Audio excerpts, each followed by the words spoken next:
গুরু পূর্ণিমার শুভক্ষণে গুরুকে প্রণাম জানিয়ে তার এই লেখনী ভগবত কথা থেকে কিছু কথা পাঠ। উদ্ভব বলছেন, শ্রীকৃষ্ণ অনুসন্ধান করতে করতে সরস্বতী নদীর তীরে এক জায়গায় গিয়ে দেখলাম যে লক্ষ্মীর আবার স্বরূপ সব ঐশ্বর্যযুক্ত ভগবান আমার প্রভু শ্রীকৃষ্ণ অনাশ্রয়ের মতন অসত্য গাছের নিচে আশ্রয় গ্রহণ করে একাকী বসে আছেন। লক্ষ্মী যার সেবা করেন, যিনি সকল সম্পদের অধীশ্বর, যিনি সকলের আশ্রয়স্থল, সেই শ্রীকৃষ্ণ নিরাশ্রয়ের মতন একাকী বসে আছেন। শ্রীকৃষ্ণ কীভাবে বসেছিলেন এবার উদ্ভব তার বর্ণনা দিচ্ছে। তার শরীর উজ্জ্বল শ্যামবর্ণ, রজভাব শূন্য, বিশুদ্ধ শতগুণময় তার দেহ, অতি শান্ত, চোখ দুটি ঈষৎ রক্তবর্ণ, তার 4টি হাত এবং পরিধেয় পীত বর্ণের রেশমি বস্ত্র দেখে আমি তাকে চিনতে পারলাম।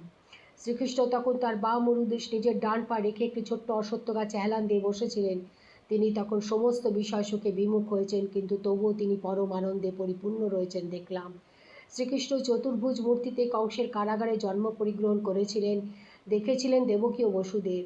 তার লীলা সমাপ্তির পূর্বে তিনি চতুর্ভুজ রূপে দেখা দিলেন উদ্ভব ও মৈত্রী মুনিকে। এছাড়া শ্রীকৃষ্ণের একান্ত ভক্তেরা বিভিন্ন সময় তাকে চতুর্ভুজ রূপে দর্শন করেছেন।